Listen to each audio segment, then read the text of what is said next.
Et tout de suite, place à notre second débat que nous consacrons ce soir à l'Iran. Depuis les attaques du Hamas le 7 octobre dernier, la communauté internationale a les yeux rivés sur la République islamique.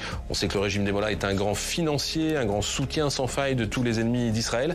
Et on sait que l'Iran est aussi fragilisé par de fortes tensions sociales et que l'Iran, justement, vient de connaître aussi, la semaine dernière, sur son sol, un double attentat meurtrier. On fait tout de suite le point sur la situation là-bas avec Jérôme Rabier. L'Iran est secoué par l'attentat le plus meurtrier sur son sol depuis plus de 40 ans. Par le bilan bien sûr, plus de 90 morts, mais surtout par ceux qui l'ont revendiqué. L'État islamique, organisation terroriste sunnite qui depuis plusieurs années vise la puissance numéro 1 de l'islam chiite. Car cette attaque intervient alors que l'Iran tente de normaliser ses relations avec les autres puissances régionales. Preuve en est, depuis le 1er janvier, l'Iran a rejoint, en même temps que l'Arabie Saoudite, le nouveau format élargi des BRICS, cette organisation des pays dits émergents menée par le Brésil, la Russie, l'Inde, la Chine et l'Afrique du Sud.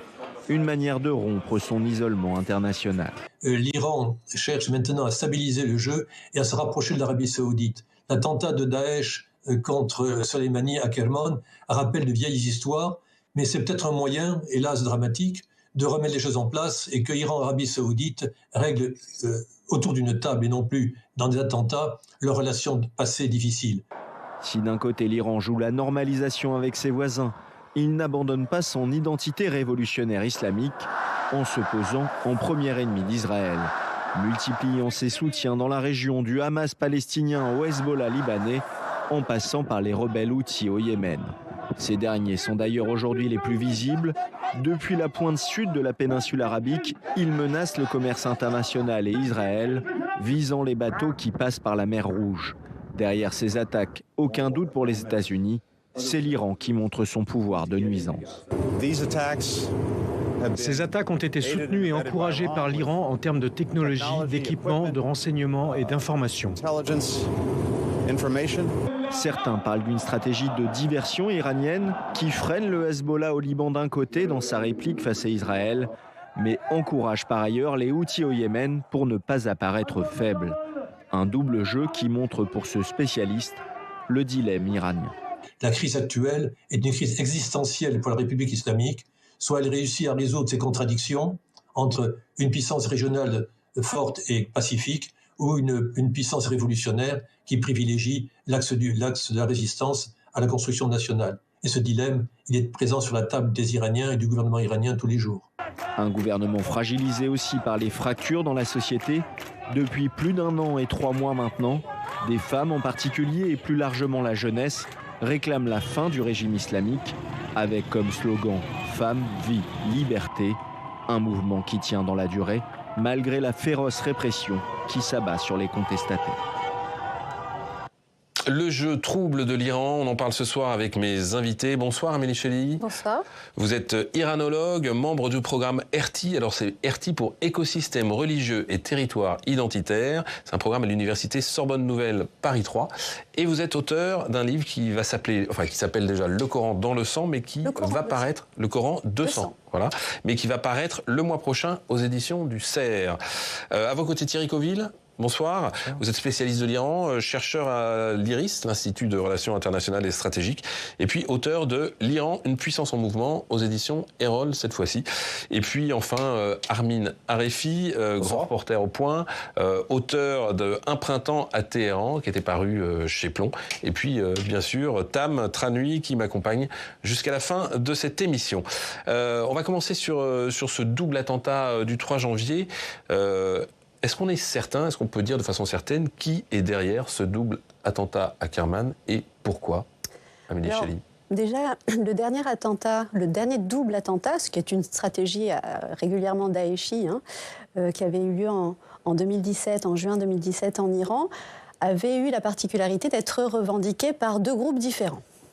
Et puis ensuite, un faisceau d'indices rendait quasiment incontournable l'idée selon laquelle Daesh était derrière. Alors juste, on peut rappeler que de mémoire, ce double attentat, c'était à la fois devant le Parlement iranien et au mausolée de Khomeini ? Et au mausolée de l'imam Khomeini, tout à fait. Double attentat, un peu plus de 10 morts, me semble-t-il. 17 morts. 17 morts, et les 5 personnes, les 5 terroristes étaient... Donc revendiqués à l'époque par l'État islamique. Et par un groupe indépendantiste. Parce qu'il y a beaucoup de groupes indépendantistes en Iran dont on sait qu'il a une longue tradition impériale avec plusieurs... c'est une mosaïque de peuples, l'Iran. 50% de la population est perse exclusivement. Donc, Et alors celui-là a été revendiqué par le porte-parole officiel de l'État islamique sur une boucle Telegram. Oui, mais il ne faut pas oublier que idéologiquement, c'est ce qui peut faire le plus sens. Il faut rappeler l'histoire de Daesh. L'histoire de Daesh, c'est celle d'une scission d'avec Al-Qaïda en Irak. Al-Qaïda est un groupe qui fonctionne de deux façons, soit avec des groupes membres, c'est-à-dire qui sont créés pour être Al-Qaïda avec des fonds Al-Qaïda et des hommes Al-Qaïda, soit des groupes affiliés ou associés, c'est-à-dire des groupes djihadistes qui ont des intérêts et des agendas locaux, mais qui, faute de moyens, à un moment donné, vont prêter allégeance à Al-Qaïda. Pour ce qui concerne l'Irak, il y avait Al-Qaïda en Irak qui devait suivre une feuille de route internationale faisant du croisé et du juif la cible à privilégier. Sauf que dans l'Irak des années 2000, on a une majorité chiite dans le pays, 60% de la population, qui prend sa revanche sur des décennies d'oppression liées au gouvernement par Saddam Hussein. Et on voit qu'assez régulièrement, Al-Qaïda en Irak commence à se détourner de la cible traditionnelle américaine, notamment avec les intérêts américains, pour se mettre à bombarder des cibles chiites, jusqu'à temps que le divorce soit consommé. Ça s'appellera désormais État islamique, enfin ça va s'appeler État islamique en Irak, et puis après, profitant du chaos syrien voisin, ce sera le Daesh que nous connaissons. Donc au départ, Daesh, contrairement à Al-Qaïda, veut faire du chiite sa cible privilégiée. Donc là, on est, il faut le rappeler pour nos téléspectateurs, sur le grand schisme religieux classique, j'allais dire, séculaire, entre chiites et sunnites. Là, on est On rappelle que l'Iran est un pays clairement chiite et que l'État islamique, est une organisation... Sunnite, takfiri, c'est-à-dire qui excommunie du giron de l'islam tous ceux qui n'ont pas la même lecture que lui, les chiites au premier chef. Donc forcément, l'Iran est la cible privilégiée, puisque non seulement c'est le pays le plus peuplé en chiites au monde, proportionnellement, et aussi pour une simple et bonne raison, c'est qu'il a investi le rôle du chiisme révolutionnaire et politique sous la volonté d'une formation théocratique. Alors, dans son communiqué, le porte-parole de l'État islamique, il fait allusion à la situation à Gaza, et il dit la vraie nature de cette guerre, la guerre à Gaza, est qu'elle fait partie d'un axe imaginaire que l'Iran a créé au service de ses projets, afin d'impliquer toutes les factions palestiniennes en tant que mandataires de l'Iran, mais jamais l'inverse. L'Iran et ses partis ont été sauvés de la bataille féroce que Gaza subit seul, du sang de ses enfants et de ses femmes. Autrement dit, Thierry Coville, Daesh reproche une forme de double jeu à l'Iran vis-à-vis des Palestiniens ou d'être pas assez agressif avec Israël ? En fait, parmi les raisons qui ont poussé, ce qu'on pense à cet attentat, il y a effectivement le caractère chiite de l'Iran à 90%, le fait que l'Iran, dans la région, est le pays qui a le plus lutté militairement contre l'État islamique, avec Rassem Soleimani. Donc c'est pas hasard que l'attentat ait lieu. Il faut rappeler que l'attentat, il a lieu le 3 janvier, où on commémore la mort du général Soleimani, disparu, abattu 4 ans plus tôt par un drone américain. Assassiné, oui. Assassiné, oui, voilà. Assassiné 4 ans plus tôt par un drone américain. Et que ce général avait mené notamment toutes les opérations militaires au nom des brigades iraniennes en Syrie et en Irak contre l'État islamique. Et c'est lui qui a, franchement, il se trouve que... C'était le commandant-chef. J'étais en Iran l'été 2014. C'était un peu la panique dans le nord de l'Irak, quand l'État, il faut s'en rappeler quand même, notamment en Occident. Quand l'État islamique est passé de Syrie en Irak, c'était la panique. Donc si l'Iran, et notamment Rassem Soleimani, n'avaient pas été là, effectivement, alors il y avait des conseillers iraniens, on sait qu'il y a des gens du Hezbollah qui sont venus, mais c'est surtout, il a organisé la résistance à partir des milices chiites en Irak. Et effectivement, pour revenir à votre question, pour l'État islamique, c'est un ennemi mortel, parce que c'est lui qui les a battus en Irak et en Syrie ensuite. Et donc la guerre à Gaza évoquée par le porte-parole, c'est un prétexte. Il y a aussi, pour l'État islamique, l'Iran, c'est le principal danger dans la région, et ils pensent qu'il y a une imposture. Effectivement, à partir du moment où ils considèrent que c'est des apostats, c'est pas des vrais musulmans, ils sont vent debout, furieux, et c'est ce qu'ils veulent dire par, à mon avis, ce communiqué, que l'Iran prend le rôle, quelque part, de défense des musulmans à travers la guerre à Gaza. Pour eux, c'est une imposture. Fait que je pense que c'est ce qu'ils veulent dire. Et alors, Armin Arefi, on a entendu aussi quelques responsables iraniens, pas les plus nombreux, mais quelques-uns quand même, qui ont pointé du doigt Israël et les Américains. C'est un grand classique. Oui, c'est vrai que c'est un grand classique. D'abord, le guide suprême de la révolution, l'ayatollah Ali Khamenei, qui a désigné les ennemis de l'Iran d'habitude. Le jour de l'attentat, quand il a pris la parole. Ça signifie Israël et les États-Unis. Et puis un conseiller du président, Ebrahim Raïssi, ultra-conservateur, qui a désigné, lui, expressément Israël. Il faut savoir que, par la suite à la revendication faite par le porte-parole de l'État islamique par le biais des canaux traditionnels de l'EI, le chef des gardiens de la révolution iranien, l'armée idéologique du régime, a persisté et signé d'une certaine manière en affirmant que ce n'était peut-être pas directement les États-Unis et les sionistes, qu'ils appellent donc les sionistes, à savoir les Israéliens, mais que ces derniers ont agi en permettant justement aux groupes djihadistes d'être armés et financés.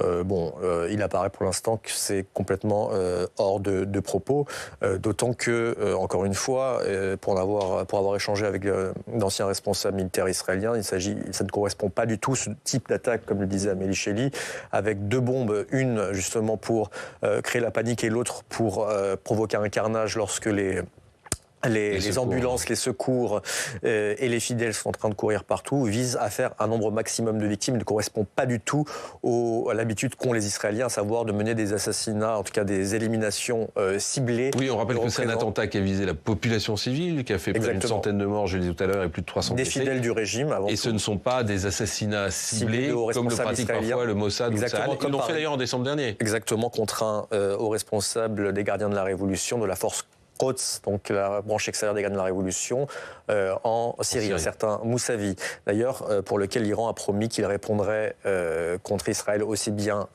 directement que par le biais de ces organisations qui lui sont alliées, à savoir les milices chiites en Irak, en Syrie, les Yéménis, les rebelles houthis au Yémen ou le Hezbollah au Liban. Alors, Iran, Israël, on le sait, depuis plus de 40 ans maintenant, ce sont deux ennemis historiques, j'allais dire. 3 mois après, Thierry Coville, est-ce qu'on en sait plus sur le rôle qu'a joué l'Iran dans les attaques du 7 octobre du Hamas en Israël? Est-ce qu'on en sait plus sur on a parlé de soutien logistique, de matériel militaire, est-ce qu'il y a eu un soutien tactique? Est-ce que le rôle de l'Iran a été précisé?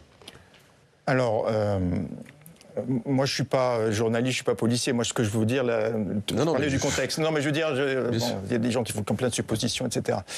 Je pense qu'il y a eu quand même, ce référé, je crois, il y a une déclaration quelques jours après donc le guide Ali Khamenei, donc le numéro 1 de la République islamique d'Iran, qui a dit nous, quelque part, on applaudit, mais c'est pas nous.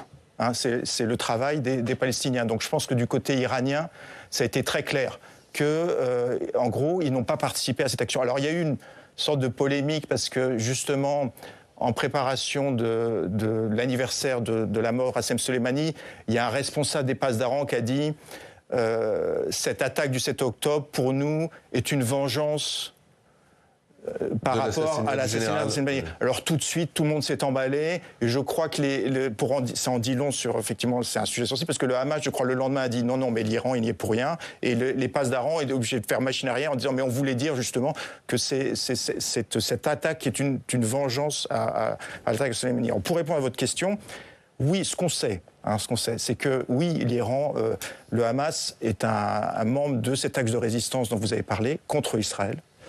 Oui, l'Iran finance le Hamas. Oui, l'Iran forme, sans doute, on le sait, les combattants du Hamas qui sont sans doute venus à Téhéran, qui ont subi une formation. Donc il y a une concertation. Je veux dire, vous avez celui qui a pris la suite de Qassem Soleimani, je crois qu'il s'appelle Rouhani. Oui. Il a des visites régulières dans toute la région et il rencontre les leaders du Hamas, les leaders du Hezbollah. Donc il y a une coordination. C'est ce qu'on sait. Pour l'instant, on a plutôt l'impression que c'est ça qui est un peu difficile à voir. C'est l'Iran a nié toute implication. D'un autre côté, on voit quand même une grande coordination de cet axe de résistance par rapport à ce qui se passe après, si vous voulez. Donc, pour répondre à votre question. Ce que je comprends de ce que vous dites, c'est que l'Iran n'était pas donneur d'ordre, mais que l'Iran a peut-être laissé faire. Je pense que c'est même aller trop loin. Pour l'instant, si vous voulez, on ne peut pas dire que l'Iran était au courant. Parce qu'il y a j'ai même entendu des analyses qui ne me semblent pas bêtes, c'est qu'il y a eu de telles fuites dans le système sécuritaire iranien. Vous parliez des attaques d'Israël, quand même, qui sont allées loin, qui ont tué des gens. Il fallait voir qu'ils aient beaucoup d'informations. Que le Hamas ne faisait pas confiance. Je veux dire, ça me paraît rationnel. Que du côté du Hamas, je pense qu'il y a eu 1 milliard de précautions pour ne pas parler de cette affaire, et notamment pas le parler à l'Iran, qui, manifestement, cette information pouvait arriver aux oreilles d'Israël. Donc, pour répondre à votre question, pour l'instant, l'Iran nie toute implication, ni être au courant, ni être au courant de cette attaque. Par contre, le Hamas fait partie très clairement de l'axe de résistance et ils le soutiennent. Voilà. Alors, Amélie Chély, peut-être qu'on peut expliquer à nos téléspectateurs, puisqu'on vient de parler du schisme entre les chiites et les sunnites, pourquoi l'Iran, pays chiite, soutiendrait un mouvement sunnite comme le Hamas? C'est une excellente question. En règle générale, quand il y a des prises de décision où l'Iran est au premier rang et qu'il y a des prises de parole extrêmement officielles de membres de la classe politique ou de membres de la classe militaire en Iran, assez régulièrement, on voit une myriade de drapeaux derrière l'intervenant. Cette myriade de drapeaux, c'est ce qu'ils appellent l'axe de la Murawama, c'est-à-dire l'axe de la résistance. Et effectivement, quand on observe ces drapeaux, le seul qui soit un drapeau d'une milice non chiite, c'est le Hamas. Donc, je le précise pour les téléspectateurs, le Hezbollah, par exemple, est un parti frère, mais chiite. Lui, voilà. Et chiite, vous avez aussi les Fatemiyun afghans, les Zainabiyun pakistanais, le Hashd al-Sha'abi, les milices chiites d'Irak, dont on parlait tout à l'heure. Alors, ça n'empêche pas qu'il y ait dans ces milices chiites des brigades qui ne le soient pas. Par exemple, la brigade Babylone est une brigade chrétienne à l'intérieur d'une milice chiite irakienne, mais celle qui est clairement à la fois sunnite et donc qui dénote par rapport à... Et émanation d'un frère musulman. Et émanation de frères musulmans qui, en règle générale, ne voient pas d'un très bon œil les chiites. C'est tout le paradoxe. C'est le Hamas. C'est la raison pour laquelle, d'ailleurs, qui joue à la guerre des dollars en matière de financement du Hamas dans le monde, il y a d'une part l'Iran qui veut investir de la façon la plus pleine et entière qui soit le soft power anti-israélien. Donc c'est au nom du vieux principe, les ennemis de mes ennemis sont mes amis. Oui. Et de l'autre côté, vous avez le portefeuille international du frérisme, le Qatar. D'accord. Armin Arifi, depuis le 7 octobre, tout le monde a agité le spectre d'une escalade en cas d'une implication directe de l'Iran dans le conflit. Or, il n'en a rien été. L'Iran n'est pas entré directement dans un conflit avec Israël. Pourquoi? Ils ne le veulent pas, au fond? Parce qu'elle n'a pas intérêt à une guerre conventionnelle contre son ennemi de toujours. Et ça rappelle une certaine... Et avec les Américains, il ne faut pas oublier qu'au lendemain du 7 octobre, les Américains ont quand même dépêché en Méditerranée orientale 2 porte-avions, même si l'un vient de rentrer dans sa base vient d'être appelé pour d'autres missions. Mais il y a eu un effet dissuasif clair vis-à-vis de l'Iran et du Hezbollah. Et de l'autre, l'Iran n'a pas intérêt, encore une fois, à un conflit direct et conventionnel avec Israël. Il ne faut pas oublier l'élimination... Je voulais dire, parce que militairement, ils sont moins forts. Parce que militairement, en tout cas en termes de technologie, en termes d'aviation, oui, ils sont moins forts que les Israéliens. Eux, l'Iran, ce qu'ils ont toujours fait, même si derrière ils ont quand même un programme balistique qui est dissuasif et qu'aujourd'hui c'est une puissance du seuil nucléaire, même s'ils n'ont pas, d'après les services de renseignement occidentaux, la bombe atomique. Mais l'Iran a toujours agi de façon, on va dire, par le biais de ses proxys dans la région. Souvenez-vous, lors de... Alors les proxys, on rappelle que c'est des factions, ces factions chiites qui lui sont affiliées, donc dont on vient exactement de parler. D'ailleurs, c'est par ce biais-là que l'Iran a répondu. Mais souvenez-vous, par exemple, de l'élimination de Rassem Soleimani, donc par une frappe de drone américain ordonnée par Donald Trump en janvier 2020.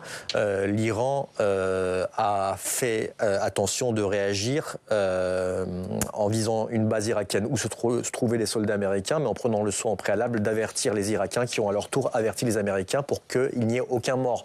Aujourd'hui, l'Iran n'a aucun intérêt à un conflit direct, ni avec les Américains, vu la puissance de frappe dont ils bénéficient par le biais de ces porte-avions, ni même vis-à-vis d'Israël. D'ailleurs, au passage, Le Hezbollah libanais, qui est aujourd'hui le principal succès de l'exportation de cette révolution islamique depuis 1979, sert principalement de dissuasion pour éviter que les Israéliens, un jour, aient l'idée de frapper les sites nucléaires iraniens. On sait que cette question inquiète grandement des Israéliens, d'avoir justement un pays qui a juré leur perte et qui est sur le point de se doter de la bombe. Donc l'Iran a davantage agi par le biais donc, de ses alliés, de l'axe de la résistance, on en a parlé, le Hezbollah libanais, les rebelles Houthis en mer Rouge qui ont visé le territoire israélien, mais également des groupes des milices chiites en Syrie, tout en veillant à ne pas perdre son principal allié, le Hezbollah, à savoir qu'on a aujourd'hui un conflit de basse intensité, mais qui a quand même fait à la frontière nord d'Israël et donc au sud du Liban, pas moins de 165 victimes de la part du Hezbollah, 5 côté israélien, davantage des soldats. Quel est le degré d'autonomie de ces factions, de ces proxys, comme vous dites? Parce qu'on le voit, le Hezbollah est sur une position, j'allais dire, de retenue, mais en tout cas, ils font très attention à ce que l'escalade ne monte pas trop fort. On a l'impression que les Houthis, en revanche, sont dans une agression plus caractérisée, plus mécanique. Il y a déjà eu 26 bateaux attaqués, je crois. Ce qu'on voit en mer Rouge, on a l'impression d'assister à la répétition de ce qui s'est passé en 2019 dans le détroit d'Ormuz, donc dans le Golfe Persique, où l'Iran, un an après avoir attendu en vain que les Européens essaient de sauver l'accord sur le nucléaire, a commencé à saboter des navires, des tankers pour faire monter la pression et pousser l'administration Trump à des compromis, ce qui ne s'est pas produit. Mais en tout cas, pour lui faire payer le prix. Ça veut dire que chacun fait ce qu'il veut. Chacun de ces groupes a quand même une capacité d'autonomie. Bien évidemment que par rapport à l'Iran. Bien évidemment. Après, sur certaines décisions stratégiques, par exemple, le fait de ne pas rentrer dans un conflit direct, je pense que l'Iran a son mot à dire. De même sorte que l'Iran, aujourd'hui, veille à ce que, en tout cas sur des questions aussi importantes, le Hezbollah n'entre pas dans la danse. Maintenant, dans chacun de ces pays, et l'Iran insiste là-dessus, ces différents groupes ont leur degré d'autonomie. Le Hezbollah, par exemple, aujourd'hui, est la milice la plus puissante au Liban, sans laquelle rien ne se fait dans le pays du Saddam. Quand on dit l'Iran, Amélie Chély, c'est une république islamique, qui décide au fond? C'est le guide suprême, c'est le président de la République, c'est le chef des armées? Alors constitutionnellement, c'est le guide suprême. Le guide suprême a un droit de regard sur tout, et s'il n'est pas à l'origine de certaines décisions en fonction de ce qui est constitutionnellement prévu, il a un droit de veto au moins. Donc constitutionnellement, c'est lui. Maintenant, on s'est rendu compte, notamment à l'aune des derniers mandats de Hassan Rouhani, donc celui qui était là avant l'actuel président Ebrahim Raïssi, qu'il y avait quand même des contrepoids, mais qui avaient l'aval du guide néanmoins, c'est-à-dire des dissonances discursives qui pouvaient, alors à côté d'un discours avec une rhétorique extrêmement traditionnelle de la République islamique, anti-israélienne, anti-américaine ou autre, avoir des discours beaucoup plus modérés, beaucoup plus en phase avec le langage des relations internationales et des négociations diplomatiques du côté de la classe politique. Mais constitutionnellement, ça reste le guide, il est la clé de voûte de tout le système. C'est un système qui s'appelle le système du Velayat Faqih, c'est-à-dire de la tutelle du juriste théologien. Le juriste théologien, c'est le guide suprême, il est censé être ayatollah, enfin il est ayatollah, on en a connu 2 jusqu'à présent, celui qui a mis en place la République islamique, donc entre 79 et 89, c'est Rouhollah Khomeini, et depuis Ali Khamenei. Et normalement, il faut attendre que celui-là décède pour en voir arriver un nouveau, constitutionnellement. Alors, il y a un terrain, en tout cas, où l'Iran et Israël se mènent une véritable guerre, même j'allais dire plutôt une véritable cyberguerre, comme va nous le raconter Alexandre Poussard. Bonsoir Alexandre. Bonsoir Mathieu, bonsoir à tous. Alors, je le disais, l'Iran et Israël se font déjà la guerre, en fait. Effectivement, une guerre cybernétique.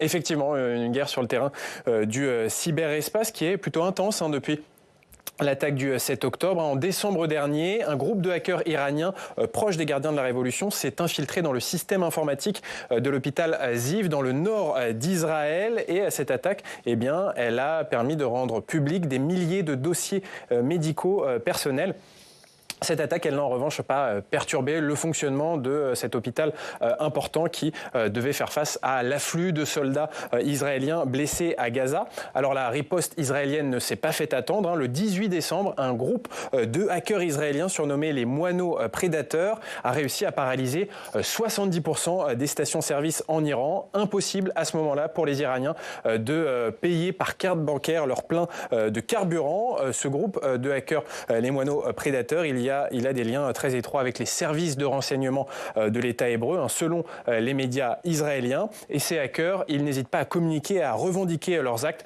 Regardez leur message après la paralysie des stations-service iraniennes. Notre attaque vient en réponse à la guerre menée par la République islamique et ses alliés dans la région contre Israël. Ali Khamenei, le guide suprême de la révolution, doit apprendre que jouer avec le feu a un prix. Fin de citation.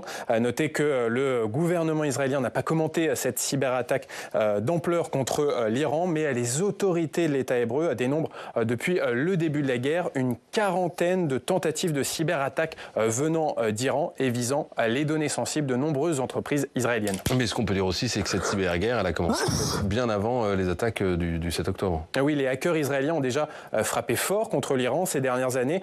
En 2022, le groupe des moineaux prédateurs a revendiqué une explosion dans une aciérie en Iran, ainsi qu'une tentative de sabotage du réseau ferroviaire iranien, et puis déjà une attaque des stations-service d'Iran en 2021. Et puis du côté iranien, en 2020, des hackers s'en étaient pris à la Compagnie nationale des eaux israéliennes en tentant d'augmenter le taux de chlore dans les stations d'épuration pour rendre l'eau non potable. Une attaque qui avait été déjouée au dernier moment par Israël, qui avait alors répliqué par une cyberattaque massive paralysant les ports iraniens. Donc, après une accalmie sur ce terrain cyber dans la première moitié de l'année 2023, eh bien, la cyberguerre est relancée entre l'Iran et Israël. Bien, merci beaucoup Alexandre. Je voudrais qu'on aborde maintenant un chapitre diplomatique, plus géopolitique, j'allais dire. Thierry Coville, est-ce que l'Iran est en train de sortir de son isolement sur la scène internationale ? Oui, alors c'est très clairement... Il faut bien distinguer du fait de la sortie de Donald Trump de l'accord sur le nucléaire en mai 2018. Je pense que c'est la clé. C'est pour ça que ça va mal avec les pays occidentaux, parce que Trump, les États-Unis ont réimposé des sanctions contre les États-Unis et les Européens contre l'Iran, et les Européens n'ont rien fait pour contrer ces sanctions. Donc on voit bien que pour un certain nombre d'autres raisons, donc les relations sont, on va dire, quasiment catastrophiques avec tout le bloc occidental. De l'Europe et les États-Unis. Par contre, c'est vrai que, face à cette situation, les dirigeants iraniens, ils n'avaient pas trop le choix. L'Iran est une puissance, et c'est pas nouveau, une puissance régionale moyenne qui a besoin de soutien de superpuissances, notamment des pays qui ont un rôle dans le Conseil de sécurité des Nations Unies. Donc, ils se sont tournés très naturellement vers la Chine et la Russie. Idéologiquement, ceux qui dirigent l'Iran, c'est les factions les plus radicales. Donc, ça va dans leur sens. Donc effectivement, on voit très bien, il y a vraiment un rapprochement avec la Chine. Alors il y a cet accord... Surtout avec Pékin, plus que Moscou. Non, la Russie aussi. Alors c'est un peu différent. Je pense qu'avec la Chine, il y a quand même un accord de 25 ans signé en 2016, qui, on ne sait pas trop ce qu'il y a dedans, mais en gros, un accord de 25 ans avec la Chine, c'est pas anodin. Il y a un domaine militaire, des infrastructures. L'Iran attend beaucoup des investissements chinois, notamment pour faire partie de la route de la soie, dans l'énergie, dans l'économie. Donc c'est un énorme accord. Et on n'a pas trop d'informations là-dessus, mais on voit très bien que c'est assez discret. Cette coopération se met en place. Avec la Russie, je pense que c'est plus récent. C'est très clairement avec la guerre en Ukraine. On voit en gros... Alors il y a un débat en Iran, c'est qu'un certain nombre d'Iraniens ont l'impression qu'ils ont un peu été attirés un petit peu dans le piège russe, parce que d'un côté, les Russes ont demandé des drones iraniens, donc l'Iran a livré ses drones, l'Iran se retrouve allié. De facto de la Russie. Et il y a également l'idée de préparer un plan de 25 ans, de nouveau sur le modèle chinois. On peut rappeler que les relations entre les deux pays n'étaient pas franchement... on peut rappeler que les relations entre les deux pays avant n'étaient pas franchement... Si, alors la Russie, il y a quand même une alliance quand même assez objective, on va dire stratégique entre la Russie et l'Iran pour un certain nombre de raisons. Il y a eu la guerre en Syrie quand même. Militairement, D'ailleurs, c'est Rassem Soleimani qui veut négocier avec Poutine et c'est les Pasdaran, les Iraniens et l'armée russe qui s'allient pour soutenir Bachar el-Assad. Alors, du côté russe, ils voient, on revient à ce qu'on parlait, la différence sunnite, ils voient l'Iran comme un barrage contre l'extrémisme sunnite. Donc, l'Iran est très important pour eux. Et du côté iranien, on en revient à cette idée, c'est qu'ils ont besoin d'un soutien d'un pays membre du Conseil de sécurité des Nations Unies. La Russie a quand même joué un rôle très important. Ils ne sont pas d'accord pour que l'Iran ait la bombe atomique, mais ils ont toujours dit qu'il faut régler cette question par la négociation. Donc c'était vraiment vent debout contre la stratégie américaine. Alors on voit l'émergence d'un nouvel axe diplomatique. Est-ce qu'il y a peut-être aussi un nouvel axe économique, puisqu'on sait que l'Iran, on l'a appris depuis le sommet de Johannesburg, va intégrer les BRICS. Alors les BRICS, on rappelle que c'est ce groupe constitué par le Brésil, la Russie, l'Inde, la Chine, l'Afrique du Sud, et qui va s'élargir cette année à des pays supplémentaires, dont l'Égypte, l'Arabie Saoudite, les Émirats, et puis notamment l'Iran. C'est une victoire diplomatique encore pour l'Iran, ou c'est une vraie opportunité économique? Je dirais que c'est une coïncidence avec un esprit iranien qui a toujours eu un esprit BRICS de non-alignement et d'économie qui contourne justement de gré ou de force le dollar, étant donné les sanctions. Donc il y a cette chose-là. Après, économiquement, on parle assez régulièrement de pivot vers l'Est. Quand il s'était agi, même avant cette question des BRICS, d'accord avec la Chine, mais aussi avec la Russie, il ne faut pas oublier que pour ce contournement des sanctions, on a des stratégies, notamment bancaires, qui se mettent en place depuis pas mal d'années maintenant avec la Russie, des accords qui permettent, encore une fois, de contourner l'extraterritorialité des sanctions par des manœuvres. On peut rappeler que ce dont rêvent les Iraniens, c'est d'une économie qui soit dédollarisée d'une certaine façon, puisqu'il y a des sanctions depuis 40 ans. C'est surtout qu'ils n'ont pas trop le choix. Au départ, quand il y a eu les accords sur le nucléaire de signer, c'était aussi une façon de pouvoir se tourner vers l'Ouest et vers la qualité. La qualité qui n'était pas quelque chose de coextensif à la Chine du point de vue des Iraniens. Et notamment pour ce qui concerne tout ce qui relève du médical. C'est-à-dire que les Iraniens avaient grand besoin de pouvoir se donner les moyens d'avoir accès aux médicaments produits par l'Occident, redoutant la qualité des médicaments asiatiques. C'est ce qui revient très régulièrement sur les chaînes, notamment de l'opposition iranienne. Quand vous avez des téléspectateurs qui peuvent appeler lors de certaines émissions, ce qui revient régulièrement, c'est donnez-nous des moyens pour parvenir à faire aller des médicaments pour ma grand-mère qui est malade. C'était très, très important. Il y avait surtout... Donc là, on a un retour, ce qu'on appelle un pivot vers l'Est, un retour vers l'Est d'un point de vue économique. Bon, et puis enfin, impossible de parler de la situation en Iran aujourd'hui sans aborder la question de la société civile, sans rappeler, évoquer évidemment les droits humains. On est près d'un an et demi après la mort de Mahsa Amini.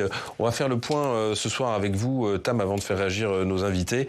Vous êtes demandé où en était justement aujourd'hui la situation des droits humains en Iran. Voilà, et si on regarde, ce n'est pas brillant. Alors que nous abordons aujourd'hui ce sujet, les dernières nouvelles en la matière de l'Iran, c'est la flagellation de Roya Heshmati, cette jeune militante qui a reçu 74 coups de fouet le 3 janvier dernier pour atteinte aux mœurs publiques. Son crime, avoir publié des photos d'elle sur les réseaux sociaux sans foulard, 74 coups de fouet. C'est aussi la condamnation du chanteur de pop iranien Mehdi Yarahi pour avoir critiqué le voile dans une chanson. Et avant cela, comment ne pas parler d'Armita Garawan, lycéenne de 16 ans, 1 mois de coma avant de mourir après avoir été arrêtée dans une station de métro à Téhéran le 1er octobre face encore et toujours à la police des mœurs. Police qui comporte pas moins de 2850 surveillants de hijab dans les transports publics de la capitale désormais. Les autorités, elles ont lancé une véritable campagne d'oppression à l'égard des femmes, des jeunes filles iraniennes et de ceux qui les défendent. Ce sont 3 exemples qui illustrent cette situation dont la loi aussi se fait l'écho puisqu'à l'automne, l'Iran a adopté la loi qui vise à soutenir la culture de la chasteté et du hijab, un texte qui a encore durci les sanctions qui sont encourues par les femmes qui osent donc défier le régime. Oui, une loi qui a été largement condamnée par la communauté internationale. Oui, 1er septembre, le Haut Commissariat aux droits de l'homme publie d'ailleurs une déclaration pour critiquer ce qui est alors un projet de loi. Les experts parlent, je le cite, de forme d'apartheid entre les sexes, demandent à reconsidérer le texte. Idem pour le Comité des droits de l'homme des Nations Unies. Là encore, un comité d'experts experts qui a appelé au mois de novembre à abroger ce texte. Sauf que, faites ce que je dis, mais pas ce que je fais, l'ONU n'a pas de leçon à donner en la matière depuis que son Conseil des droits de l'homme, à ne pas confondre avec le comité, le Conseil est constitué de pays, a vu l'un de ces forums au mois de novembre qui a donc été présidé par l'Iran, on en avait beaucoup parlé à ce moment-là. Au mois de décembre également, le chef de la diplomatie iranienne avait même été convié à Genève pour s'exprimer sur le futur des droits humains. Il n'y est finalement pas allé, mais ce sont des réunions, certes, où ne se prennent pas des grandes décisions, mais la pilule reste dure à avaler. Du coup, que reste-t-il aux pays qui condamnent la répression iranienne ? Il reste le prix Nobel de la paix qui a été décerné à Narges Mohammadi en 2023, toujours en détention en Iran. Il reste les condamnés à mort qui sont parrainés par exemple par des parlementaires, notamment les Français, alors que l'Iran a battu cette année un triste record en exécutant plus de 700 personnes en 2023. Ça pèse pas lourd. Hein, non, ce sont autant de symboles de notre impuissance, mais des symboles nécessaires. J'ai interrogé sur le sujet Christian Cambon, ex-président de la Commission des Affaires étrangères sur le sujet et qui était en place au moment où ont eu lieu toutes ces actions, pour savoir s'il y avait eu des suites après ces parrainages de condamnés à mort, par exemple. Sa réponse, elle a été sans surprise, c'est non, pas de réponse de l'ambassade iranienne, ni même des autorités, et d'ailleurs, ils ne s'y attendaient pas, c'était pas l'objectif. L'objectif, c'était avant tout de continuer d'attirer l'attention de l'opinion publique, alors que si peu d'informations sortent d'Iran, imaginez que pour cette jeune femme dont je parlais au début, qui a reçu 74 coups de fouet, on a eu l'information avec près d'une semaine de retard. Et il semblerait que même si l'Iran, à coup de répression, a réussi à faire taire les manifestations publiques, il y a toujours un mouvement souterrain qui continue, qui persiste, et des voix aussi qui s'élèvent toujours, qui sont courageuses, voire téméraires pour dénoncer la situation. On va regarder un extrait du clip de Mehdi Yarahi, dont je parlais tout à l'heure, avec 74 coups de fouet qui l'attendent, sur sa chanson « Mon voile, Rosarito ». روسریتو در بیار آفتاب داره غروب میکنه روسریتو در بیار عطر تو هوا رو خوب میکنه روسریتو در بیار موهاتو باز کن عشق من نترس بخند به گریه اعتراض کن. Armin Arefi, où en est la contestation en Iran aujourd'hui sur la question du voile ? Ce qui est très intéressant, c'est qu'en dépit du renforcement de la police des mœurs, qui était au départ, en tout cas, la raison pour laquelle Mahsa Amini a été tué aux mains de cette même police des mœurs, en dépit de l'aggravation des sanctions pour quiconque ne porte pas correctement le voile, ne le porte pas, on a aujourd'hui, toujours dans les plus grandes villes du pays, de 1/3 à la moitié des femmes qui ne portent plus le voile, qui ne le portent plus, qui ont franchi ce mur de la peur, en dépit de tout ce qu'elles risquent, en dépit justement des condamnations pour les femmes. À chaque fois qu'elles sortent de chez elles. Effectivement. Et c'est ça qui est très intéressant, c'est que sur le court terme, oui, le régime a gagné, en tout cas a réussi à étouffer cette contestation auprès quand même d'une effroyable répression, 551 manifestants tués, plus de 11 000 arrêtés, au moins 6 qui ont été condamnés à mort. Mais autant l'Iran est extrêmement puissant à l'extérieur de ses frontières et profite des erreurs de ses rivaux. On voit aujourd'hui par exemple que le 7 octobre a permis à l'Iran, par le biais du Hamas, d'obtenir la suspension de la normalisation entre l'Iran et l'Arabie saoudite. Et ça, plusieurs diplomates en privé parlent justement d'un véritable sens politique de l'Iran. Mais autant à l'intérieur même de ses frontières, l'Iran est un pays, en tout cas le régime est un pays, le régime est contesté, est toujours contesté, et que ce n'est pas parce qu'il n'y a plus de manifestations que la contestation s'est éteinte, bien au contraire. En témoigne tout ce qui est échangé encore aujourd'hui sur les réseaux sociaux, en témoigne tous les mouvements de désobéissance civile dans la rue, sur les réseaux sociaux, avec justement ces femmes qui se prennent en photo sans leur voile.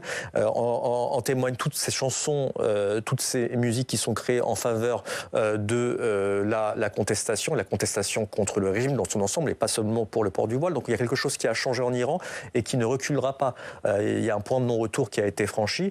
Maintenant, il suffit suffit de regarder la réponse gouvernementale et des autorités donc islamiques, à savoir la répression tous azimuts, pour comprendre que ce n'est pas quelque chose qui est résolu, bien au contraire, et que à la moindre étincelle, il est très probable qu'une nouvelle contestation, qu'une nouvelle surtout manifestation éclate à nouveau, même si on redoute qu'elle soit à nouveau réprimée dans le sang. D'ailleurs, juste pour terminer, le prix Sakharov a également été décerné, en plus du prix Nobel, à des Iraniennes. Les deux récipiendaires, donc au nom de Mahsa Amini, les deux récipiendaires, parce que sa famille n'a pas été autorisée à venir au Parlement européen à Strasbourg, savoir Mercedes Shahinkar et Hassoun Najafi, deux militantes iraniennes des droits de l'homme, souligner à quel point elles se sentaient abandonnées par la communauté internationale, et notamment l'Union européenne, qui, d'après ce qu'elle voulait, elle souhaitait justement que les gardiens de la révolution, qu'elle juge comme les principaux responsables de la répression en Iran, soient placés sur la liste européenne des organisations terroristes, ce qui n'est pas arrivé. Il n'y a même pas eu de volonté politique au sein de l'Union européenne pour que cela arrive. Alors vous parliez des réseaux sociaux, on va regarder ces images d'un marchand de poissons de 70 ans qui ont aussi beaucoup tourné sur les réseaux sociaux. Oncle Sader. Voilà, il s'est mis à danser devant son échoppe et a rencontré un grand succès jusqu'à ce que la police souhaite l'arrêter. Et puis finalement, c'est devenu, à son corps défendant, une forme de héros. Amélie Chély, est-ce que le mouvement qui a été engagé dans la société civile, même si on voit toutes les difficultés, il vous paraît irréversible ? Oui, bon, déjà juste à titre personnel, quand je suis allée la dernière fois en Iran, il n'y avait pas de femmes qui sortaient sans voile. Elles étaient mal voilées souvent, mais il n'y avait pas. Là, c'est effectivement le cas. Il y a beaucoup de femmes qui osent sortir sans voile. Pendant très longtemps, on va dire, à partir des années 2000, ce qu'on a observé en Iran, c'est qu'on n'allait pas être dans la répression individuelle des contrevenances aux mœurs, sauf si cette personne-là, ce représentant de l'autorité-là en avait envie. C'était un petit peu arbitraire. Et puis il y a eu un raidissement ? Non, c'était surtout, à partir des années 2000, ça a surtout été ce que j'appelle les phénomènes de déferlante. C'est-à-dire, dès qu'il y avait une volonté de contrevenir à des questions liées aux mœurs en public, pour créer un mouvement qui pouvait faire perdre la face au régime. C'est-à-dire qu'individuellement, on s'intéressait plus vraiment à l'idée selon laquelle, c'est l'idéologie de la République islamique qui le dit, une personne qui contrevient aux lois islamiques met en péril le salut de l'humanité. On n'était plus vraiment dans cet état d'esprit-là. À partir des années 2000, c'était plutôt une question de ne pas perdre la face. Mais là, ils l'ont perdu, la face. Là, clairement, j'ai l'impression qu'on est dans une... Il y a à la fois une répression qui est terrible, et en même temps, il y a des prises de liberté que les Iraniennes ne veulent plus du tout lâcher, qui sont encore bien loin de ce à quoi elles aspirent, évidemment, mais ça a quand même pas mal évolué. Je n'ai pas souvenir d'une femme ne portant pas le voile. Alors, toutes les villes ne sont pas les mêmes en Iran. Il y a des villes où on est plus religieux que d'autres et où on le porte. Mais même dans le nord de Téhéran, où on ne fait pas forcément très attention à ces tenues, on porte mal le voile, tout le monde le portait néanmoins, même si c'était mal porté. Là, j'ai l'impression que ça s'est beaucoup élargi. Juste pour finir vraiment très rapidement, la réputation internationale de l'Iran, elle a été entachée avec cette affaire-là où ils s'en fichent. Alors, malheureusement, du côté des régimes, je pense qu'ils s'en fichent, mais ça a été entaché. Je pense que d'ailleurs, un des éléments qui a conduit à l'arrêt des négociations sur le nucléaire iranien de la part des Occidentaux, c'est la répression qui a eu lieu en Iran. Bien, merci beaucoup à tous les trois. Merci Tam, c'est la fin de cette émission. Merci donc d'y avoir participé et puis merci à vous de l'avoir regardé. Lundi, vous retrouverez Thomas Hugues dans ce fauteuil et puis moi je serai juste à côté à la place de Tam. Et puis demain matin, on vous donne rendez-vous sur Public Sénat avec Alain Duhamel qui sera l'invité de la matinale demain à 8h. Bonne soirée.